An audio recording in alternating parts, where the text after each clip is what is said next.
తెలంగాణలో వర్షాలు ఊపందుకున్నాయి.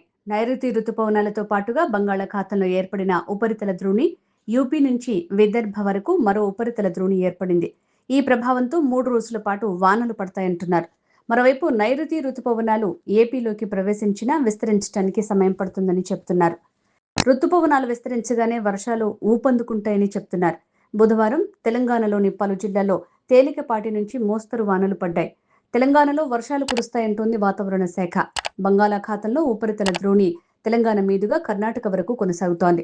ఇటు ఉత్తరప్రదేశ్ నుంచి విదర్భ వరకు మరో ఉపరితల ద్రోణి ఏర్పడింది.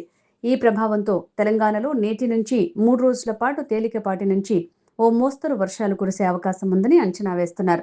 ఇటు రాబోయే 4 రోజుల్లో నైరుతి రుతుపవనాలు తెలంగాణలో విస్తరించే అవకాశం ఉందంటున్నారు. ఆ తర్వాత రాష్ట్రంలో వర్షాలు మరింత ఊపందుకుంటాయని భావిస్తున్నారు. తెలంగాణలోకి నైరుతి రుతుపవనాలు ప్రవేశించిన జోగులాంబ గద్వాల జిల్లాలో విస్తరించాయి.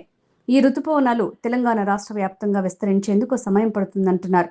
రుతుపవనాలు విస్తరించేందుకు ప్రస్తుత పరిస్థితులు అనుకూలంగా లేవని చెప్తున్నారు. 4 రోజుల్లో రాష్ట్రమంతా రుతుపవనాలు విస్తరించే అవకాశాలున్నాయంటున్నారు. బుధవారం పలు జిల్లాల్లో వర్షాలు పడ్డాయి. మంగళవారం నుంచి బుధవారం వరకు హైదరాబాద్లోని హిమాయత్ నగర్లో 7, గచ్చిబౌలిలో 5, గోల్కొండలో 3 సెంటీమీటర్ల వర్షపాతం నమోదైంది. హైదరాబాద్లో మంగళవారం భారీ వర్షం కుంభవృష్టితో బీభత్సం సృష్టించింది. మల్కాజ్గిరి ప్రాంతంలో అత్యధికంగా 13 సెంటీమీటర్ల వర్షపాతం నమోదైంది. వర్షంతో పాటుగా ఉరుములు, మెరుపులు, ఈదురుగాలులు వీచాయి. ఈ వర్షం దెబ్బకు రోడ్లపై నీళ్లు నిలిచిపోయాయి. ఆఫీసుల నుంచి అందరూ ఇళ్లకు వెళ్లే సమయం కావడంతో ట్రాఫిక్ సమస్యలు ఎదురయ్యాయి. అధికారులు, పోలీసులు, హైడ్రా సిబ్బంది రోడ్లపై వరద నీటిని దారి మళ్లించేందుకు ప్రయత్నించారు. చాలా వరకు లోతట్టు ప్రాంతాలు జలమయమయ్యాయి.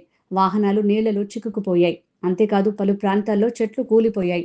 గచ్చిబౌలి, కొండాపూర్, మాదాపూర్ వంటి ఐటీ కారిడార్లో వాహనాల రద్దీ కనిపించింది.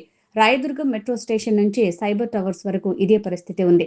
అంతేకాదు పలు చోట్ల మురుగునీటి పైప్లైన్లు, వరద నాలాలు పొంగిపొర్లాయి. దీంతో కొన్ని రోడ్లు చెరువుల్లా మారాయి. హైదరాబాద్ మాత్రమే కాదు రంగారెడ్డి, మేడ్చల్, మల్కాజ్గిరి, నల్గొండ, సూర్యాపేట, నిర్మల్ తదితర జిల్లాల్లో వానలు పడ్డాయి.